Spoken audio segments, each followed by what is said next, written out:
Most people in the neighborhood knew Ethan Walker, but not for any impressive reason. He was known as the man who always wore the same kind of clothes, walked everywhere, and never seemed to be in a hurry to become anything special. People assumed life had already defeated him. Ethan lived quietly. He spoke politely. He kept to himself. Nothing about him suggested success, and nothing about him invited attention. Every morning, 3 close friends, Sophia, Linda, and Grace, passed the same street on their way to work. They were young, stylish, and very clear about what they wanted out of life. To them, love was important, but comfort mattered more. They noticed Ethan almost every day. One morning, Ethan greeted them kindly as they passed. "Good morning?" Sophia glanced at his clothes and laughed under her breath. Linda looked him up and down with open judgment. Grace gave a small nod and continued walking. Once they were far enough, Sophia shook her head. "I can't imagine living a life like that." Linda laughed. "That's the kind of man you marry when you give up on your dreams." They both laughed, but Grace stayed silent. She didn't defend him, but she didn't join in either. As weeks passed, they kept seeing Ethan outside a grocery store, near a bus stop, sometimes seated quietly at a park bench. He always looked calm, as if he wasn't chasing anything. One afternoon, Linda decided to speak to him, mostly out of boredom. "So," she said, standing in front of him, "what do you do?" Ethan looked up and answered simply, "I work and live my life." Linda frowned. "That's it?" He smiled slightly. "It's enough for me." She scoffed and walked away. Later that day, Linda complained. "Did you hear the confidence? Some people have nothing but pride." Sophia agreed. If confidence paid bills, he'd be rich. There was no bitterness in it. No envy, no desperation. Over time, Grace began to notice things the others ignored. Ethan helping an old man carry heavy bags.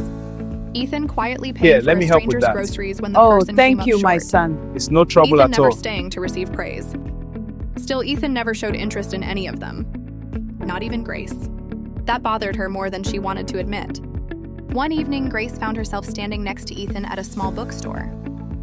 It felt awkward at first, but then they started talking. Not about money, not about dreams of luxury. Just life, struggles, and choices. For the first time in a long while, Grace felt seen without being judged. They spoke more often after that. Simple conversations. No flirting. No promises. One day, Grace finally asked him, "Why don't you ever look at me the way other men do?" Ethan hesitated before answering. "Because I don't think I'm the kind of man you'd choose." That answer stayed with her long after they parted ways. Months later, Ethan asked Grace to meet him one evening.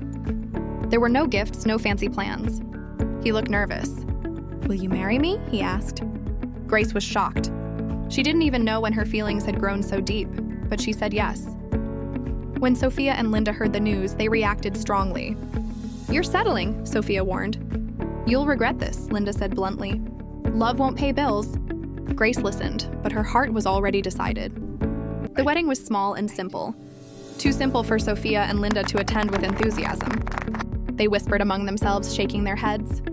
On the night of the wedding, after the guests had left and the door was closed, Ethan sat Grace down. His face was serious. I have to show "There's you something I should have told you a long time ago," this? he the said. truth about us. Grace felt her chest tighten. "I am not who you think I am." He stood up, opened a folder, and placed it in front of her. Inside were documents she didn't understand at first. Then it became clear. Ethan had never been poor. He had chosen a quiet life after losing someone he loved. Someone who only stayed while the money lasted. When everything fell apart, she left without hesitation. "I wanted a woman who would choose me without knowing what I had," Ethan said. "And you did." Grace cried, not because of the wealth, but because she understood the weight of his silence. Years later, Sophia was still searching for happiness. Linda had married comfort, but lived without peace. One afternoon, they saw Grace step out of a luxury car beside Ethan. The same man they once laughed at. And in that moment, regret said everything words could not.